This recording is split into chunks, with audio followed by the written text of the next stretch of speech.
What's going on, y'all? It's Mohi Cuts with a Tip Tuesday. And I hope y'all watching this on a Tuesday.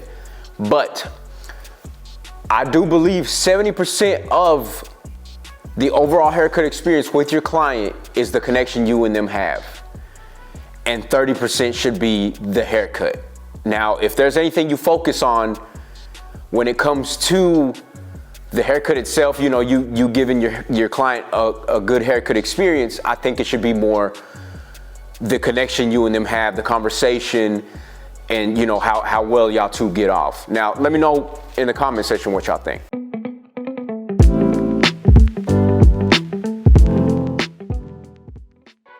What's going on, y'all? It's your man Mohi Cuts back in the building, and today I'll be showing y'all a low taper fade. Now, with my low tapers, I like coming up a little bit higher than you see most barbers do, but that is only because I really like how it looks when you go a little bit higher into the sideburn area. That transition from light to dark, with the dark hair. It looks nice. That transition looks crazy nice to me. But anyways, so I started out by combing the hair. I'm combing it to the direction where it's naturally laying. And you see my client here, he already has pretty long hair. So yeah, he doesn't want too much off the top or the sides, but he does want to clean up the tapers. He wants to get the back taper. So yeah. So right now I'm coming in with my number 8 guard. And like I've said in previous videos, guys, I use my 8 guard as like a mental guideline, right? So just so I know that the hair where my taper is gonna be is already less than an 8. You see what I'm saying? It's not so much I'm using the 8, to clean up the hair, but it's more of like just a mental reminder saying like, hey man, it's under the 8 guard. So now I went down to my 7, which was my green guard, and now my 6, and now I'm coming in with my 3 to clean up just the area where I'm going to be doing the taper in. So, and I always like to do my tapers, doesn't really matter what taper it is, low, high, or mid. I always try to do like a small curve. So on some heads I'll emphasize the curve, but it's usually some type of a curve. So now I started with my 0, and you see it kind of looked like a triangle, or like a pyramid, I guess you should say. It came to a point because of that curve. And then I came in with my number 1 guard, which was my red guard, and I went up about like not even half an inch, less than half an inch, and set up the guideline there. And now coming up with my 2, setting that 3rd guideline.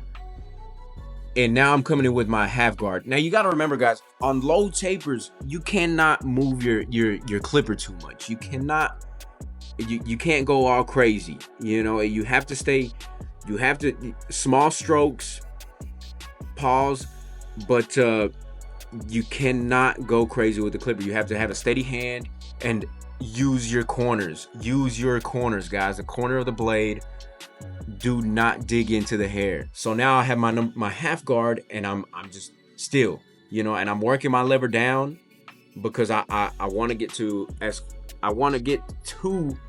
close to that 0 as I possibly can. So now I'm no guard. I have no guard, and I'm just cleaning up what that 0 was. And I'll come back later to do the shaver on the sideburn and his cheeks and stuff, just to clean that up. And now I'm coming back up with my 3 closed, just to make sure I didn't miss any hair that first time, and to follow that transition into the longer hair.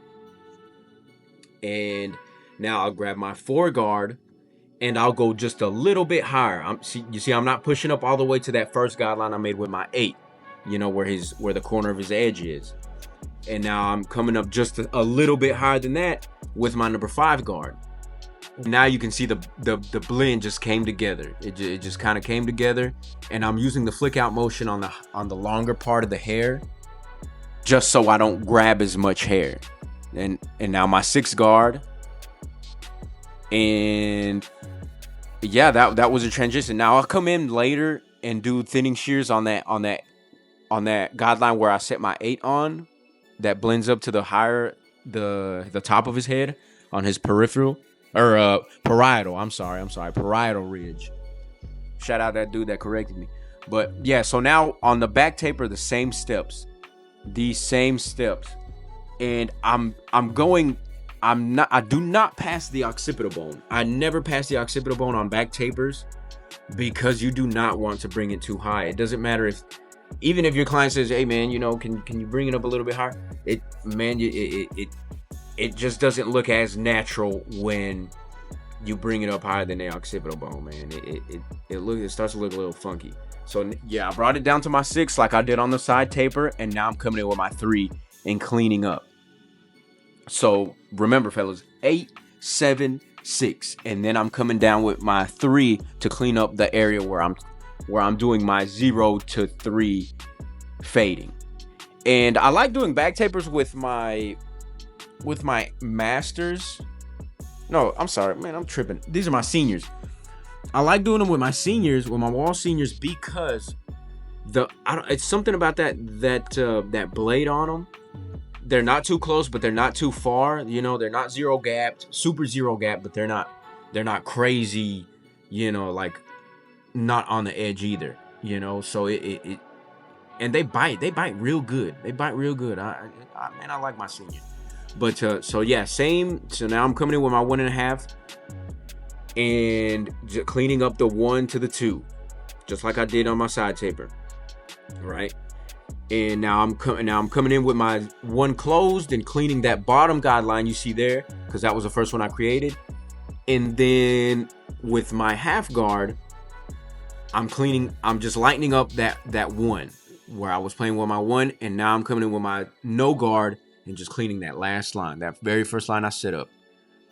And now I'm coming back with my 3 and gradually working my way up. Nothing, there's nothing special about this, guys. It's easy, it's simple. All the steps are the same, and I pretty much in all my fades I use the same method. It's just a matter of, on different types of head shapes and hair texture, do you spread it out a little bit wider, or do you keep it a little bit more compact? It just comes down to the shape. A lot of variables. There's a lot of variables, but in this case, he has a pretty good head shape, Paul, and he has really good hair. So you saw I kind of went in with my thinning shears on the back taper a little bit. I'll come back later on and hit him just to clean up that bulky area a little bit better. But yeah, guys, same steps: 8, 7, 6. Just so I know, where I'm at. Yeah, that was my 7 guard, my green 7 guard, and I love colored guards, guys, because it's harder to grab the wrong guard. So say for example you got all black guards, and your 2 could feel like a 3, if you're not paying too close attention, and you grab that 2 thinking it's a 3, and you're going against the grain, and you don't cut way too much. You know what I'm saying? So it's one of those things, man. Just make your life easier, color code or whatever the case is. And especially with thinning shears, guys, this has happened to me before.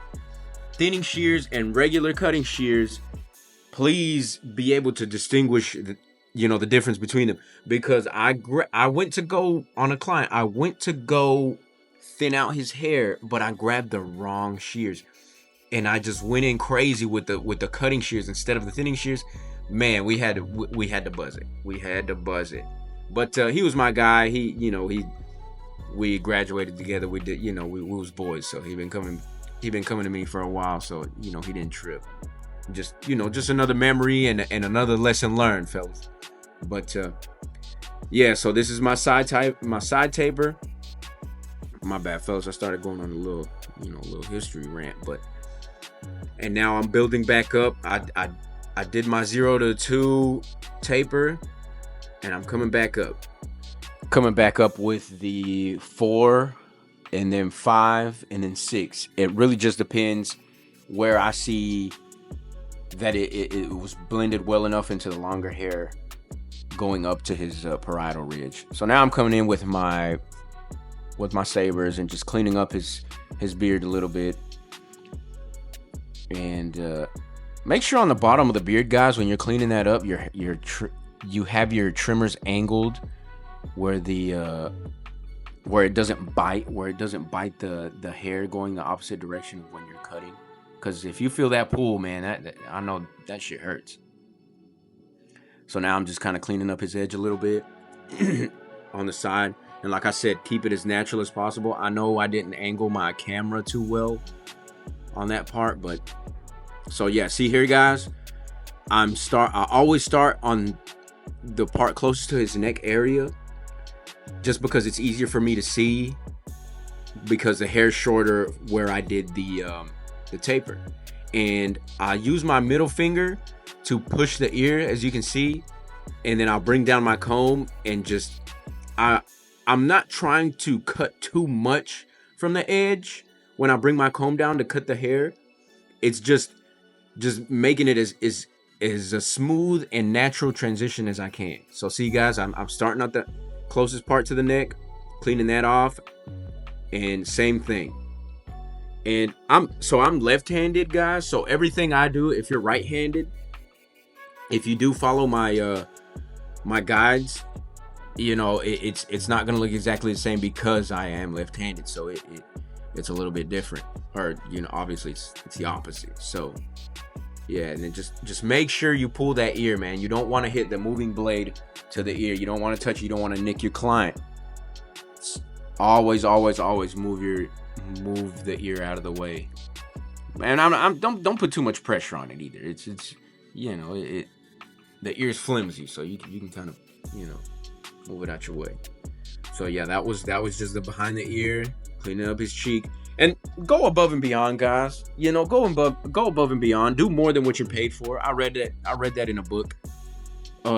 You know, just go above and beyond. You'll be very well compensated, you know, throughout life if you do that. But so yeah, on in this angle of the camera, you know, it's a little bit easier to see. And so now I'm coming in with the with my thinning shears, and these thinning shears are amazing. You guys need to look up Hattori Hanzo shears. I think it's Hattori Hanzo. Well, anyways, Hanzo shears. These scissors are amazing. They cut, boy, they're butter. They cut butter. But yeah, I'm just lightening up areas where I see there's the hair is very compact. That's all I'm doing. See, so I'm just barely tapping. It's nothing crazy. Just lightening up areas. That's all I'm doing. Same thing on his right side, right? So just coming up, and I'm gradually pulling the comb away so I don't make too many cuts in one area.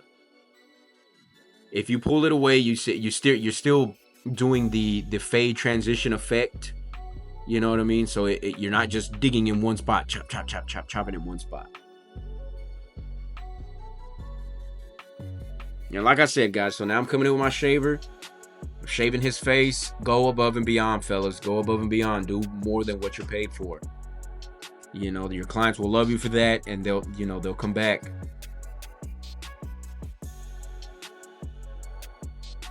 And I showed this side of the edge. I'm not sure if I show the other one. I don't think I got a good angle on the other side. But I'm just cleaning. He didn't want a edge up under his hair. You know, he wanted to keep it natural, so I just did the vertical bars. And now I'm coming in with my water gun, just dampening the hair, getting it ready to cut.